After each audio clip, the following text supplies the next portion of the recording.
Hello friends, welcome to Gurukul classes. जैसा पता है कि हम यहाँ पे डिस्कस कर रहे हैं जीके की इंपॉर्टेंट क्वेश्चन सीरीज को, और ये हमारा इंपॉर्टेंट क्वेश्चन सीरीज का पार्ट 12 है, जिसमें अगेन आपके लिए कुछ इंपॉर्टेंट क्वेश्चंस रखे गए हैं। तो चलिए यहाँ वन बाई वन एक एक क्वेश्चन को यहाँ डिस्कस करना हम शुरू करते हैं। देखिए आज का हमारा पहला क्वेश्चन क्या कर रहा है कि शून्य डिग्री सेंटीग्रेड कितने डिग्री फ़ारेनहाइट के बराबर होता है। तो जहाँ तरीका 0 डिग्री सेंटीग्रेड जो होता है ये होता है 32 फ़ारेनहाइट के बराबर होता है। 32 दिखा है या 32 है ऑप्शन नंबर डी में, तो हमारे यहाँ पे डी नंबर राइट आंसर हो जाएगा। आपको याद रखना है कि 0 डिग्री सेंटीग्रेड जो होता है ये आपका 32 मतलब 32 फ़ारेनहाइट के बराबर होता है। फिर देखिए आ जाएंगे तो सेकंड नंबर क्वेश्चन क्या कह रहा है कि स्वदेशी क्या है। तो स्वदेशी का मतलब क्या होता है। देखो ऑप्शन में क्या कह रहा है, भारत में निर्मित वह सामग्री जो भारत में उत्पादित हुई हो, या फिर ऑप्शन बी में है विदेशी भूमि में निर्मित वह सामग्री जो विदेशी है, या फिर ऑप्शन सी में है एक चरखा जो रुई काटने के लिए प्रयोग किया जाता है, या फिर ऑप्शन डी कपास से बना देश का झंडा। तो किसे कहेंगे स्वदेशी। तो जानते रहिएगा स्वदेशी का मतलब होता है भारत में निर्मित वह सामग्री जो भारत में उत्पादित हुई हो, जो भारत में ही निर्मित हुई हो कोई सामग्री, उसी को हम बोलेंगे स्वदेशी। इसलिए हमारा ऑप्शन नंबर जो ए आया है हमारे यहाँ ए नंबर राइट आंसर हो जाएगा। फिर देखिए थर्ड नंबर हमारा क्वेश्चन क्या कर रहा है कि डिब्रू साइखोवा और नामेरी और औरंग नेशनल पार्क ये सभी किस राज्य में स्थित हैं। क्रिस नहीं होगा, किस होगा। तो कह रहा है कि डिब्रू, देखिए सब पार्क के नाम है कौन कौन से, एक है डिब्रू साइखोवा, एक है नामेरी और एक है औरंग। तो कह रहे हैं ये नेशनल पार्क जो तीनों हैं ये किस राज्य में स्थित है। तो जानते रहिए ये सभी जो जिस राज्य में स्थित हैं वो राज्य है असम, और असम देखिए है ऑप्शन नंबर बी में। तो हमारे यहाँ पे बी नंबर राइट आंसर हो जाएगा। आपको याद रखना है कि डिब्रू साइखोवा, नामेरी और औरंग नेशनल पार्क जो हैं ये सभी और असम राज्य में स्थित हैं।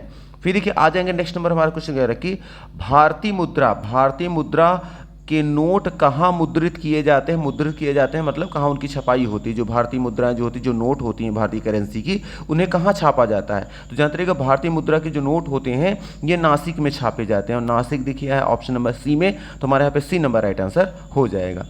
फिर देखिए आ जाएंगे फिफ्थ नंबर हमारा क्वेश्चन कह रहा है कि पंचतंत्र दंत कथाएं किसके द्वारा रचित मानी जाती हैं। तो जानते रहिएगा पंचतंत्र की जो कहानियां हैं ये लिखी हैं विष्णु शर्मा जी ने, और विष्णु शर्मा लिखे हैं ऑप्शन नंबर यहाँ पे बी में। तो हमारे यहाँ पे बी नंबर राइट आंसर हो जाएगा। आपको याद रखना है कि पंचतंत्र के लेखक कौन है, विष्णु शर्मा है।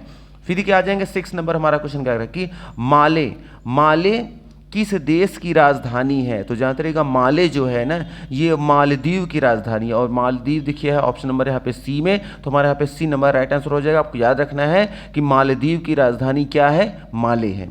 फिर देखिए आ जाएंगे 7 नंबर हमारा क्वेश्चन क्या कह रहा है कि एम एस स्वामीनाथन नामक भारतीय अनुवांशिकीविद ने किसमें प्रमुख भूमिका निभाई। आई रिपीट कि एम एस स्वामीनाथन जो हैं ये कह रहे हैं नामक जो भारतीय जो थे अनुवांशिकविद जो थे, इन्होंने किसमें भूमिका निभाई थी। तो जानते रहेगा एम एस स्वामीनाथन जो हैं इन्होंने हरित क्रांति में बहुत बड़ी भूमिका निभाई थी, और हरित क्रांति देखिए है ऑप्शन नंबर ए सी में। तो हमारे यहाँ सी नंबर राइट हो जाएगा।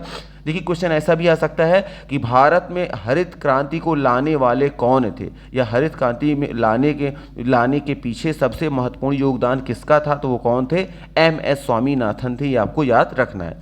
फिर देखिए आ जाएंगे नेक्स्ट नंबर हमारा क्वेश्चन क्या कह रहा है कि चिपको आंदोलन कहाँ शुरू हुआ था। तो जानते रहिएगा चिपको आंदोलन जो शुरू हुआ था ये हुआ था राजस्थान में, और राजस्थान देखिए है ऑप्शन नंबर यहाँ ए में। तो हमारे यहाँ पे ए नंबर राइट आंसर हो जाएगा। अच्छा चिपको आंदोलन का मतलब क्या था। तो जानते रहिएगा यहाँ पे जंगल बहुत बड़ी मात्रा में काटे जा रहे थे, तो यहाँ पे जो लोग थे वो सब जाकर पेड़ों पे चिपक गए थे, मतलब पेड़ों को पकड़ के खड़े हो गए थे, चिपक गए थे, हट नहीं रहे थे, पेड़ों को काटने नहीं दे रहे थे, इसलिए उस आंदोलन का नाम पड़ गया चिपको आंदोलन। फिर देखिए आ जाएंगे हमारा 9th नंबर क्वेश्चन क्या कह रहा है कि युगांडा की राजधानी का नाम क्या है। तो जानते रहिएगा युगांडा की राजधानी जो है वो है कंपाला, और कंपाला देखिए है ऑप्शन नंबर यहाँ बी में। तो हमारे यहाँ पे बी नंबर राइट आंसर हो जाएगा। आपको याद रखना है कि युगांडा की जो राजधानी है वो कंपाला है। फिर देखिए आ जाएंगे 10th नंबर हमारा क्वेश्चन क्या कर रहा है कि मानव में बैक्टीरिया के संक्रमण का सबसे आम इलाज क्या है। तो याद रखिएगा मानव में बैक्टीरिया के संक्रामक के लिए जो आम जो इलाज है वो है एंटीबायोटिक का यूज़ हम करते हैं, और एंटीबायोटिक देखिए है ऑप्शन नंबर यहाँ पे सी में। तो हमारे यहाँ पे सी नंबर राइट आंसर हो जाएगा। आपको याद रखना है कि मानव में बैक्टीरिया के संक्रमण का सबसे आम इलाज है, जो सबसे ज़्यादा उपयोग किया जाता है वो एंटीबायोटिक का यूज़ किया जाता है, इसलिए एंटीबायोटिक जो होगा हमारा सी नंबर राइट आंसर हो जाएगा। फिर देखिए नेक्स्ट नंबर आ जाएंगे, क्वेश्चन कह रहा है कि अभ्रक, अभ्रक किस राज्य में बहुलतया में पाया जाता है, या यूं कहिए कि भारत में सबसे ज़्यादा अभ्रक किस राज्य में पाया जाता है या किस राज्य से उत्पादन किया जाता है। तो जानते रहिएगा अभ्रक जो पाया जाता है सबसे ज़्यादा ये पाया जाता है बिहार में, और बिहार देखिए ऑप्शन नंबर सी में, तो हमारे यहाँ पे सी नंबर राइट आंसर हो जाएगा। आपको याद रखना है कि अभ्रक सबसे ज़्यादा पाया जाता है बिहार में। फिर देखिए आ जाएंगे 12 नंबर, हमारा क्वेश्चन क्या कह रहा है कि वयस्कों में सामान्य रूप से दिल के धड़कने की दर क्या होती है। जो वयस्क लोग होते हैं उनके जो दिल की या जो हृदय की जो धड़कने जो हैं वो उसके धड़कने की जो है गति कितनी होती है। तो जानते रहिएगा वयस्कों में सामान्य रूप से हृदय की जो धड़कने की जो गति होती है वो होती है आपके 60 से 100 धड़कन के बीच में। 7 से 100 दिखिए है ऑप्शन नंबर यहाँ पे ए में, तुम्हारे यहाँ ए नंबर राइट आंसर हो गया। आपको याद रखना है कि वयस्कों में सामान्य रूप से हृदय के धड़कने की जो दर होती है वो 60 से 100 के बीच में होती है। फिर क्या आ जाएंगे 13 नंबर, हमारा क्वेश्चन क्या करे कि निम्नलिखित में से कौन सा विटामिन रक्त के थक्के बनाने में महत्वपूर्ण भूमिका निभाते हैं। तो जानते रहिएगा वह विटामिन जो रक्त के थक्के बनाने में बहुत भूमिका निभाते हैं, इंपॉर्टेंट, वो है विटामिन के। और विटामिन के देखिए है ऑप्शन नंबर ए में, तो हमारे यहाँ पे ए नंबर राइट आंसर हो जाएगा। आपको याद रखना है वह विटामिन जो रक्त के थक्के बनाने में महत्वपूर्ण भूमिका निभाता है वो कौन सा है, विटामिन के। फिर देखिए आ जाएंगे यहाँ पे और हमारा आ जाएगा 14 नंबर क्वेश्चन क्या करा है कि श्रीलंका की राजधानी कौन सी है। तो जानते रहिएगा श्रीलंका की जो राजधानी है वो है कोलंबो, और कोलंबो देखिए है ऑप्शन नंबर यहाँ पे ए में, तो हमारे यहाँ पे ए नंबर राइट आंसर हो जाएगा। आपको याद रखना है श्रीलंका की राजधानी कोलंबो है। फिर देखिए आ जाएंगे नेक्स्ट नंबर, हमारा क्वेश्चन क्या करा कि भारत में सबसे ज़्यादा खेती किस फसल की होती है। तो जानते रहिएगा भारत में सबसे ज़्यादा जो फसल की खेती होती है जिस फसल की वो है चावल, और चावल देखिए ऑप्शन नंबर डी में, तो हमारे यहाँ पे डी नंबर राइट आंसर हो जाएगा। आपको याद रखना है भारत में सबसे ज़्यादा जिस फसल की खेती होती है वो चावल है, ये आपको याद रखना है। फिर देखिए आ जाएंगे 16 नंबर, हमारा क्वेश्चन क्या करें कि 1998 में पोखरण में भारत द्वारा किए गए परमाणु परीक्षण का कोड क्या था। तो जानते रहिएगा 1998 में पोखरण में भारत द्वारा किए गए परमाणु परीक्षण का जो कोड था वो था ऑपरेशन शक्ति, और ऑपरेशन शक्ति देखिए है ऑप्शन नंबर यहाँ पे सी में, तो हमारे यहाँ पे सी नंबर राइट आंसर हो जाएगा। आपको याद रखना है कि 1998 में पोखरण में जो भारत द्वारा परमाणु परीक्षण किया गया था उस परमाणु परीक्षण का जो कोड रखा गया था उसका नाम था ऑपरेशन शक्ति। फिर देखिए आ जाएंगे नेक्स्ट नंबर, हमारा क्वेश्चन क्या करा है कि निम्नलिखित में से कौन सी गैस हास्य गैस के रूप में लोकप्रिय है। हास्य गैस अगर वो गैस आपको अगर स्मेल करा दिया जाए तो आप हंसने लगेंगे। तो कह रहे हैं कि निम्नलिखित में से वो कौन सी गैस है जो हास्य मतलब जो हंसने के लिए गैस के रूप में जानी जाती है। तो वो जानते रहिएगा वो जो गैस है वो आपका है नाइट्रक ऑक्साइड। तो नाइट्रोजन देखिए आया है, नाइट्रक्स आया है, ऑक्साइड आया है, नाइट्रिक ऑक्साइड आया है, ऑप्शन नंबर यहाँ पे ए में आया है, तो हमारे यहाँ पे ए नंबर राइट आंसर हो जाएगा। अच्छा सॉरी यहाँ ए नहीं होगा, ये आपका होगा ऑप्शन नंबर सी है, नाइट्रक्स नहीं होगा, ये होगा नाइट्रक ऑक्साइड होगा। तो यहाँ देखिए आया है ऑप्शन नंबर सी में, ये होगा ए नंबर नहीं होगा, तो है नाइट्रक ऑक्साइड जो होता है ये जानते रहे गैस हास्य गैस के रूप में लोकप्रिय है। तो हमारा क्वेश्चन कह रहा है कि निम्नलिखित में से कौन सी गैस हास्य गैस के रूप में लोकप्रिय है। तो वह गैस जो हास्य गैस के रूप में प्रचलित है या फिर लोकप्रिय है वो है नाइट्रक ऑक्साइड, जो कि ऑप्शन नंबर सी में आया है। फिर देखिए नेक्स्ट नंबर आ जाएंगे, क्वेश्चन हमारा क्या कह रहा है कि सेपेक तेक्रेव क्या है। तो जानते रहिएगा सेपेक तेक्रेव जो होता है ये वॉलीबॉल को किक मारने को हम बोलते हैं। जैसे वॉलीबॉल आप देखते हैं, वॉलीबॉल में जब किक मारा जाता है वॉलीबॉल को तो उस किक मारने को ही बोला जाता है सेपेक तेक्रेव। तो सेपेक तेक्रेव क्या है, वॉलीबॉल को किक मारना, इसलिए ऑप्शन नंबर हमारे यहाँ सी नंबर यहाँ पे राइट आंसर हो जाएगा। याद रखिएगा जो भी यहाँ क्वेश्चन आपको कराए जा रहे हैं ये मत सोचिएगा कि बस ऐसे ही हैं, ये सभी किसी न किसी एग्जाम में आए हुए क्वेश्चन है, इतना याद रखिएगा, तो सभी इंपॉर्टेंट हैं। फिर देखिए आ जाएंगे हमारा नेक्स्ट क्वेश्चन क्या है कि भारत की सबसे लंबी नदी कौन सी है जो समुद्र में प्रवाहित नहीं होती। देखिए अगर आता है क्वेश्चन कि भारत की सबसे लंबी नदी कौन है तो वो है गंगा नदी, लेकिन अगर क्वेश्चन आता है कि भारत की सबसे लंबी नदी तो पूछ रहा है, लेकिन साथ ही साथ कह रहा है जो समुद्र में प्रवाहित नहीं होती है, समुद्र में जो जाके नहीं मिलती। तो गंगा नदी तो सबसे बड़ी है लेकिन ये जाती हैं समुद्र में मिल जाती हैं। अब अगर ये समुद्र में मिल जाती हैं तो ये ऑप्शन नहीं हो सकता, क्योंकि यहाँ बड़ी तो होनी चाहिए लेकिन समुद्र में मिलनी भी नहीं चाहिए। तो अब ये गंगा नदी सबसे बड़ी भारत की नदी है लेकिन यहाँ पर ये जाकर समुद्र में मिल जाती हैं, तो यहाँ कंडीशन कह रहा है कि सबसे लंबी भी होनी चाहिए और समुद्र में मिलनी भी नहीं चाहिए। तो याद रखिएगा गंगा नदी के बाद जो सेकंड नंबर आता है वो है यमुना नदी या जमुना नदी। ये सब भारत की सबसे बड़ी नदी है और ये जो है कौन सी नदी जो समुद्र में जाके नहीं मिलती, मतलब भारत में सबसे बड़ी यमुना नदी है, वो नदी जो जाके समुद्र में नहीं मिलती। अगर ये कहें कि समुद्र में न मिलने वाली नदियों में सबसे बड़ी नदी कौन है, तो वो है यमुना नदी। लेकिन ये कहें भारत की सबसे बड़ी कौन नदी है, वो है गंगा नदी। ये आपको याद रखना है। फिर देखिए आ जाएंगे नेक्स्ट नंबर, हमारा क्वेश्चन क्या कह रहा है कि प्रचुर मात्रा में उपलब्ध ज्वलनशील प्राकृतिक गैस कौन सी है। तो जानते रहिएगा, प्रचुर मात्रा में उपलब्ध ज्वलनशील जो प्राकृतिक जो गैस है वो है आपका मीथेन। और मीथेन देखिए है ऑप्शन नंबर यहाँ पे आया है बी में, तो हमारे यहाँ पे बी नंबर राइट आंसर हो जाएगा। आपको याद रखना है कि जो बहुत मात्रा में उपलब्ध ज्वलनशील प्राकृतिक गैस जो पाई जाती है या फिर जो है वो मीथेन गैस को माना जाता है। फिर देखिए नेक्स्ट नंबर आ जाएंगे, क्वेश्चन कह रहा है कि 2.5 दिन का झोपड़ा, 2.5 दिन का झोपड़ा जो मस्जिद है ये कहाँ है। तो जानते रहिएगा 2.5 दिन का जो ये झोपड़ा जो है ये है अजमेर में। और अजमेर दिखा है ऑप्शन नंबर बी में, तो हमारा यहाँ पे बी नंबर राइट आंसर हो जाएगा। आपको याद रखना है कि 2.5 दिन का झोपड़ा जो मस्जिद है ये अजमेर में है। हाँ, अगर यही क्वेश्चन ये आ जाए कि 2.5 दिन का झोपड़ा जो मस्जिद है इसको किसने बनवाया था अजमेर में, तो जानते रहिएगा इसको बनवाया था कुतुबुद्दीन ऐबक, जिसे लाख बख्श के नाम से भी जाना जाता है। तो आपको ये याद रखना है कि 2.5 दिन का झोपड़ा जो है ये अजमेर में है और इसको किसने बनवाया था, कुतुबुद्दीन ऐबक लाख बख्श ने बनवाया था। फिर देखिए आ जाएंगे 22 नंबर हमारा क्वेश्चन कि लिमरिक क्या है। तो लिमरिक किसे कहते हैं, तो जानते रहिएगा लिमरिक जो होता है ये ज़्यादातर 5 लाइनों की कविता एक रूप में जो लिखी जाती है उसको बोलते हैं लिमरिक। तो याद रखना है कि ज़्यादातर 5 लाइनों की कविता जो होती है उसी को हम बोलते हैं क्या, लिमरिक बोलते हैं। इसलिए हमारा ऑप्शन नंबर यहाँ बी नंबर यहाँ पे राइट आंसर हो जाएगा। फिर देखिए नेक्स्ट नंबर हमारा क्वेश्चन ये रखिए, भारत में मीठे पानी की झील भारत में मीठे पानी की सबसे बड़ी झील निम्नलिखित में से कौन सी है। तो जानते रहिएगा भारत में मीठे पानी की जो सबसे बड़ी झील है वो है वूलर झील। और वूलर झील देखिए है ऑप्शन नंबर डी में। और याद रखिएगा ये जो वूलर झील है ये है जम्मू कश्मीर में। कहाँ है, ये है जम्मू कश्मीर में है, ये भी आपको याद रखना है। तो ये जम्मू कश्मीर में है वूलर झील, ये क्या है, मीठे पानी की सबसे बड़ी झील है। हाँ, अगर यही क्वेश्चन आ जाए कि ये जैसे सबसे बड़ी मीठे पानी की बात आ गई, अगर यही क्वेश्चन होता कि भारत में सबसे ज़्यादा खारे पानी की झील कौन है, मतलब सबसे बड़ी खारे पानी की झील कौन है, तो सबसे बड़ी खारे पानी की जो जानते रहिएगा अगर बात करें खारे पानी की, तो खारे पानी की जो झील है सबसे बड़ी वो है, जानते रहिएगा उसे हम कहते हैं, याद रखिएगा चिल्का झील। ये कौन सी झील है, ये है चिल्का झील। और चिल्का झील अगर ये कहें ये चिल्का झील कहाँ है, तो चिल्का झील जो है ये है उड़ीसा में, ये भी आपको याद रखना है। तो ये कहाँ पे है, उड़ीसा में है। अगर क्वेश्चन आता है मीठे पानी की सबसे बड़ी झील कहाँ पे है, तो वो है जम्मू कश्मीर में, उसका नाम क्या है, वूलर झील। लेकिन यही क्वेश्चन होता कि खारे पानी की सबसे बड़ी झील कहाँ पे है, तो वो है उड़ीसा में। और खारे पानी की जो सबसे बड़ी झील है उसका नाम क्या है, तो वो है चिल्का झील। ये आपको याद रखना है।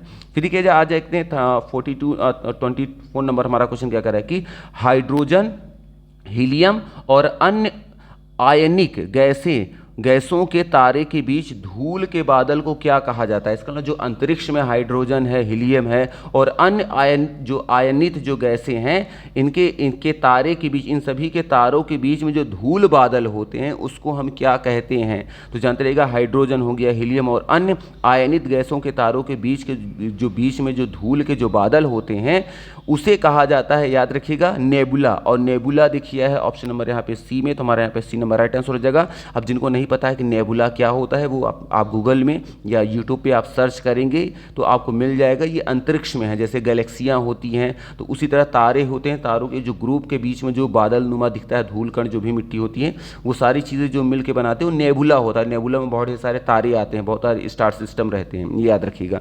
फिर देखिए आ जाएंगे हमारा 25 नंबर क्वेश्चन क्या रखी, ऊँटों का प्रसिद्ध व्यापार किस वार्षिक मेले का हिस्सा है। तो जानते रहिएगा ऊँटों का प्रसिद्ध जो व्यापार जो है ये हिस्सा है पुष्कर मेला का। पुष्कर मेला देखिए है ऑप्शन नंबर यहाँ पे डी में, हमारे यहाँ पे डी नंबर राइट आंसर हो जाएगा। आपको याद रखना है ऊँटों का प्रसिद्ध व्यापार मेला जो लगता है वो कहाँ पे है, उसका संबंध पुष्कर मेला में लगता है, ऊँटों का प्रसिद्ध व्यापार मेला। इसलिए ऑप्शन नंबर हमारा जो डी होगा हम डी नंबर को क्लिक कर देंगे।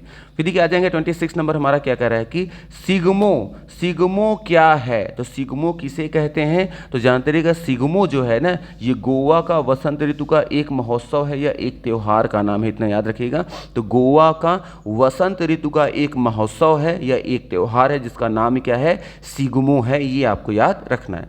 फिर देखिए आ जाएंगे नेक्स्ट नंबर हमारा क्वेश्चन क्या कह रहा है कि एंड्रोमेडा क्या है। तो जानते रहिएगा एंड्रोमेडा हमारी मिल्की वे की पड़ोसी गैलेक्सी का नाम है, और यहाँ मिल्की वे की पड़ोसी गैलेक्सी आकाशगंगा की बात देखिए है ऑप्शन नंबर ए में। तो हमारा ए नंबर यहाँ पे राइट आंसर हो जाएगा। याद रखिएगा हमारी जो मिल्की वे है इसका जो सबसे नज़दीकी जो क्या है आपका गैलेक्सी या आकाशगंगा है उसका नाम क्या है, एंड्रोमेडा।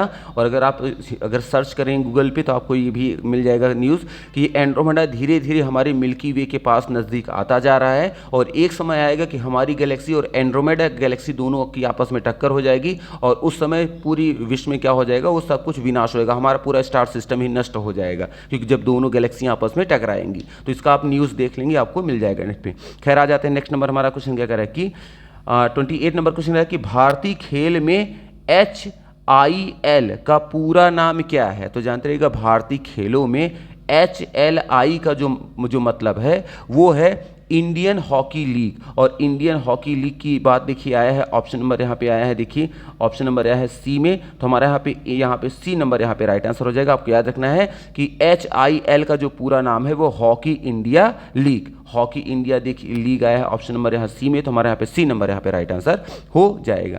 फिर आ जाएंगे 29 नंबर हमारा क्वेश्चन कह रहा है कि ओनेरियोलॉजी, ओनेरियोलॉजी किसका अध्ययन है। तो जानते रहिएगा ओनेरियोलॉजी में जो अध्ययन किया जाता है वो किया जाता है सपनों का अध्ययन, और सपने की बात देखिए है ऑप्शन नंबर यहाँ पे बी में। तो हमारे यहाँ पे बी नंबर राइट आंसर हो जाएगा। आपको याद रखना है कि ओनेरियोलॉजी में जिसका अध्ययन किया जाता है वो क्या है, सपने, सपनों का अध्ययन किया जाता है ओनेरियोलॉजी में, ये आपको याद रखना है। फिर देखिए 30 नंबर क्वेश्चन क्या कह रहा है कि अंतर सरकारी संगठन का नाम बताइए जो अंतर्राष्ट्रीय सहयोग को बढ़ावा देता है। तो जानते रहिएगा अंतर सरकारी संगठन जो अंतर्राष्ट्रीय सहयोग को बढ़ावा देता है वो है आपका UN, और UN देखिए है ऑप्शन नंबर यहाँ पे बी में। तो हमारा यहाँ पे बी नंबर राइट आंसर हो जाएगा। अब देखिए यहाँ पे अदर भी ऑप्शन आया है, देखिए नाटो जो होता है ये मिलिट्री संगठन है, WHO जो है ये स्वास्थ्य से रिलेटेड है, विश्व स्वास्थ्य संगठन, ये आपको पता है, और UN जो हमारा है ये आपका है अंतर्राष्ट्रीय सहयोग संगठन, ये अंतर्राष्ट्रीय सहयोग को बढ़ावा देता है, इतना आपको याद रखना है। और ये इसका फुल फॉर्म जो होता है यूनाइटेड नेशन, UN का जो फुल फॉर्म है वो क्या है, यूनाइटेड नेशन है, ये भी आपको याद रखना है। फिर देखिए आ जाएंगे नेक्स्ट नंबर हमारा क्वेश्चन क्या कह रहा है कि WLAN का पूरा नाम क्या है। तो जानते रहिएगा WLAN का जो पूरा नाम है वो है ऑप्शन नंबर जो हमारा ए आया है कि वायरलेस लोकल एरिया नेटवर्क। तो वायरलेस लोकल एरिया नेटवर्क ये आपका क्या है, ये फुल फॉर्म है किसका, WLAN। जानते रहिएगा बीच बीच में आपके कुछ फुल फॉर्म भी एग्जाम में आ जाते हैं कभी कभी, और ये आपका कंप्यूटर से रिलेटेड शब्द है, टर्मिनोलॉजी है। तो याद रखना है WLAN का जो मतलब होता है वो होता है वायरलेस लोकल एरिया नेटवर्क, इसलिए हमारा ऑप्शन नंबर ए नंबर यहाँ पे राइट आंसर हो जाएगा। फिर देखिए आ जाएंगे 32 नंबर हमारा क्वेश्चन कि पुर्तगाली व्यापारी गोवा की भूमि पर पहली बार किस सदी में आए थे। तो जानते रहिएगा पुर्तगाली जो व्यापारी थे वो गोवा की भूमि पे सबसे पहली बार जो आए थे वो आए थे 16वीं सदी में, और 16वीं सदी देखिए है ऑप्शन नंबर सी में। तो हमारे यहाँ पे सी नंबर राइट आंसर हो जाएगा। याद रखिएगा पुर्तगाली व्यापारी गोवा की भूमि जो पहली बार आए थे किस सदी में आए थे, वो आए थे 16वीं सदी में। हाँ, अगर यही क्वेश्चन ये होता किस सन में आए थे तो हमारा सन जो होता वो हो जाता आपका 1498। तो ये 1498 ईस्वी में आए थे, ये आपको याद रखना है। और अगर ये होता कि सबसे पहले पुर्तगाली व्यापारी कौन था जो गोवा की भूमि या भारत की भूमि पे जिसने कदम रखी थी, तो वो था वास्को डी गामा। तो ये भी पॉइंट आपको याद रखना है कि पुर्तगाली व्यापारी जो गोवा की भूमि में सबसे पहली बार कब किस सदी में आए थे, 16वीं सदी में। अगर ये कहें कि 16वीं सदी में सबसे पहले 16वीं सदी में पुर्तगाली व्यापारी कौन भारत आया था, तो हमारा आंसर होगा वास्को डी गामा। या फिर ऐसे भी कह सकते हैं वास्को डी गामा कब भारत आया था, इसका सन बताइए, तो वो होगा 1498। तो ऐसे घुमा के कैसे भी क्वेश्चन आ जाएगा, आपको याद रखना है सारे पॉइंट। फिर क्या आ जाएंगे अब 33 नंबर हमारा क्वेश्चन क्या कह रहा है कि 1953 में बनाया गया बाइनरी इलेक्ट्रॉनिक अनुक्रम कैलकुलेटर क्या है। तो जानते रहिएगा 1953 में बनाया गया बाइनरी इलेक्ट्रॉनिक अनुक्रम जो कैलकुलेटर जो है, ये याद रखिएगा ये है इलेक्ट्रॉनिक कंप्यूटर। और इलेक्ट्रॉनिक कंप्यूटर की बात देखिए आया है ऑप्शन नंबर ए में। तो हमारे यहाँ पे ए नंबर राइट आंसर हो जाएगा। आपको याद रखना है कि 1953 में बनाया गया बाइनरी इलेक्ट्रॉनिक अनुक्रम कैलकुलेटर जो था उसे हम इलेक्ट्रॉनिक कंप्यूटर के नाम से जानते हैं, इसलिए ऑप्शन नंबर हमारा यहाँ ए नंबर यहाँ पे राइट आंसर हो जाएगा। फिर देखिए नेक्स्ट नंबर क्वेश्चन क्या कह रहा है कि किस पौधे का वैज्ञानिक नाम सोलेनम ट्यूबरोस है, क्या है, हाँ ट्यूबरोसम है। तो याद रखिएगा वह पौधा जिसका नाम वैज्ञानिक नाम सोलेनम ट्यूबरलोसस है वो है आलू, और आलू दिखिए है ऑप्शन नंबर यहाँ पे ए में, तो हमारे यहाँ पे ए नंबर राइट आंसर हो जाएगा। आपको याद रखना है आलू के पौधे का जो वैज्ञानिक नाम है वो क्या है, सोलेनम ट्यूबरोसल है, तो इसलिए हमारे यहाँ रोसम है, तो इसलिए हमारा ऑप्शन नंबर ए जो है होगा यहाँ पे ए नंबर हम राइट आंसर कर देंगे। फिर देखिए आ जाएंगे 35 नंबर हमारा क्वेश्चन क्या है कि एक वस्तु पर लगाए गए गुरुत्वाकर्षण बल को क्या कहा जाता है। तो जानते रहिएगा एक वस्तु पर लगाए गए गुरुत्वाकर्षण बल को हम वजन कहते हैं, और वजन देखिए आया है ऑप्शन नंबर यहाँ पे सी में, तो हमारे यहाँ पे सी नंबर राइट आंसर हो जाएगा। आपको याद रखना कि एक वस्तु पर लगाए गए गुरुत्वाकर्षण बल को वजन कहा जाता है, इसलिए ऑप्शन नंबर हमारा यहाँ सी नंबर यहाँ पे राइट आंसर हो जाएगा। फिर देखिए आ जाएंगे 36 नंबर हमारा क्वेश्चन क्या कर रहा है कि मालगुडी डेज, ये जानते रहिएगा ये नॉवेल मालगुडी डेज किस भारतीय लेखक के कार्यों पर आधारित है। तो जानते रहिएगा मालगुडी डेज हैं, इसको लिखा है आर के नारायण जी ने, और आर के नारायण देखिए हैं ऑप्शन नंबर यहाँ पे सी में, तो हमारे यहाँ पे सी नंबर राइट आंसर हो जाएगा। आपको याद रखना है कि मालगुडी डेज जो है ये भारतीय लेखक जो है आर के नारायण द्वारा लिखा गया है। फिर देखिए आ जाएंगे नेक्स्ट नंबर हमारा क्वेश्चन क्या करे कि सिक्किम कब भारत का एक राज्य बना था। तो जानते रहिएगा सिक्किम जो भारत का जो राज्य बना था ये बना था 1975 में, और 1975 की बात देखिए है ऑप्शन नंबर ए में, तो हमारे यहाँ पे ए नंबर राइट आंसर हो जाएगा। आपको याद रखना है कि सिक्किम भारत का जो राज्य बना था वो बना था 1975 में। अगर यही क्वेश्चन आता है कि सिक्किम भारत का जो राज्य बना था ये संविधान के किस संशोधन के अनुरूप बना था, कौन संविधान में कब कौन सा संशोधन किया गया जिसके फलस्वरूप सिक्किम भारत का जो है अंग बन गया या राज्य बन गया, तो जानते रहिएगा वो है 36वें संशोधन में ये किया गया था, ये भी आपको याद रखना है। 36वें संविधान संशोधन में ये हुआ था, ये भी आपको याद रखना है। अगर क्वेश्चन आ जाता है कि कौन से संशोधन के अंतर्गत ये हुआ था, तो आपको याद रखना है कि सिक्किम जो है भारत का जो राज्य बना था वो बना था 1975 में, और संविधान के 36वें संशोधन के अनुरूप ये बना था, ये आपको याद रखना है। फिर देखिए आ जाएंगे 38 नंबर क्वेश्चन कह रहा है कि मेक इन इंडिया का प्रतीक किसका बना है। तो जानते रहिएगा मेक इन इंडिया का जो प्रतीक जो है लोगो है किस चीज़ का बनाया गया है। देखिए ऑप्शन ए में है कोक से बने शेर, ऑप्शन बी में है स्टील के बनी चील, ऑप्शन सी में है कपास से बना चक्र, या ऑप्शन डी में है खादी से बना बाघ। तो जानते रहिएगा मेक इन इंडिया का जो प्रतीक है वो है कोक से बने शेर, कोक से बने हुए शेर जो है ये लोगो बनाया गया है कोक से बने हुए शेर का इंडियन मेक इन इंडिया के प्रतीक के रूप में, इसलिए ऑप्शन नंबर हमारा ए नंबर यहाँ पे राइट आंसर हो जाएगा। आपको याद रखना है कि मेक इन इंडिया का जो प्रतीक या जो लोगो है वो बनाया गया है कोक से बने शेर को बनाया गया है। फिर देखिए आ जाएंगे 39 नंबर हमारा क्वेश्चन क्या है कि द्विसदनीय विधानसभा का मतलब क्या है। तो देखिए ऑप्शन में क्या है विधायकों को 4 अलग अलग विधानसभाओं में बांटा जाता है, या फिर ऑप्शन बी में है विधायकों को एक विधानसभा के रूप में वर्गीकृत किया जाता है, या फिर ऑप्शन सी विधायकों को 2 अलग अलग विधानसभाओं में बांटा जाता है, या फिर ऑप्शन डी में है विधायकों को 8 अलग अलग विधानसभाओं में बांटा जाता है। तो जानते रहिएगा हमारा जो सही आंसर होगा वो होगा ऑप्शन नंबर सी, द्विसदनीय विधानसभा का मतलब होता है विधायकों को 2 अलग अलग विधानसभाओं में बांटा जाता है, इसलिए हमारा यहाँ option number C right answer हो जाएगा। आपको याद रखना है द्विसदनीय विधानसभा का मतलब होता है कि विधायकों को 2 अलग अलग विधानसभाओं में बांट दिया जाता है। फिर क्या आ जाएंगे 40 नंबर हमारा क्वेश्चन क्या करें कि सहिष्णुता के अभ्यास में उसका दुश्मन ही उसका सबसे अच्छा शिक्षक होता है, यह शब्द किसने कहे हैं। फिर से रिपीट कर रहे हैं, सहिष्णुता के अभ्यास में उसका दुश्मन ही उसका सबसे अच्छा शिक्षक होता है, यह शब्द किसने कहा था। तो जानते रहिएगा ये शब्द कहा था दलाई लामा ने, और दलाई लामा देखिए आए हैं ऑप्शन नंबर यहाँ पे डी में है, तो हमारे यहाँ पे डी नंबर राइट आंसर हो जाएगा। आपको याद रखना है सहिष्णुता के अभ्यास में उसका दुश्मन ही उसका सबसे अच्छा शिक्षक होता है, यह स्टेटमेंट किसने कहा है, यह बात बोली है दलाई लामा ने, इसलिए ऑप्शन नंबर हमारा है डी नंबर यहाँ पे राइट आंसर हो जाएगा। फिर क्या आ जाएंगे नेक्स्ट नंबर हमारा क्वेश्चन क्या कह रहा है कि 41 पीएनआर का पूरा नाम क्या है? तो पीएनआर का जो पूरा नाम है ये याद रखिएगा, ये है यात्रियों के नाम का रिकॉर्ड। तो पीएनआर का मतलब होता है पैसेंजर नेम रिकॉर्ड, और पैसेंजर रेल जो नेम रिकॉर्ड आया है ऑप्शन नंबर यहाँ पे बी में है, तो हमारे यहाँ पे बी नंबर राइट आंसर हो जाएगा। आपको याद रखना है पीएनआर का जो पूरा नाम या फुल फॉर्म है वो है पैसेंजर नेम रिकॉर्ड, जिसे हम हिंदी में कहते हैं यात्रियों के नाम का रिकॉर्ड। इसलिए ऑप्शन नंबर हमारे यहाँ बी नंबर यहाँ पे राइट आंसर हो जाएगा। फिर देखिए आ जाएंगे 42 नंबर हमारा क्वेश्चन कि कार्ल सगन कौन था? तो जानते रहिए कार्ल सगन जो थे ये अमेरिकी एक खगोल शास्त्री थे। अमेरिकी खगोल शास्त्री की बात देखिए है ऑप्शन नंबर ए में, तो हमारे यहाँ पे ए नंबर राइट आंसर हो जाएगा। आप याद रखना है कि कार्ल सगन जो थे वो एक अमेरिकी खगोल शास्त्री थे। और आज का हमारा में भी ये लास्ट क्वेश्चन है, कह रहा है कि फतेहपुर सिकरी का निर्माण किसने कराया था? तो जानते रहिएगा फतेहपुर सिकरी का जो निर्माण कराया था वो अकबर ने कराया था, और अकबर देखिए है ऑप्शन नंबर यहाँ पे बी में, तो हमारे यहाँ पे बी नंबर राइट आंसर हो जाएगा। आपको याद रखना है कि फतेहपुर सिकरी का निर्माण अकबर ने कराया था। तो मे भी यहाँ पे जो भी आज हमने यहाँ डिस्कस किए क्वेश्चन, यहाँ पे आपको सारी चीज़ें क्लियर हो रही होंगी। अगर क्लियर हो रही हैं तो प्लीज़ वीडियो को लाइक करना और चैनल को सब्सक्राइब करना ना भूलें, और वीडियो को आप ज़रूर लाइक करें, क्योंकि जब आप लाइक करते हैं तो वीडियो तभी जाकर ट्रेंड में आती है, तब हम मोटिवेट होकर और आपके लिए वीडियो अच्छी से अच्छी बनाने की कोशिश करते हैं। तो चलिए आज कितने रखते हैं। Thank you very much for watching this video. Thank you.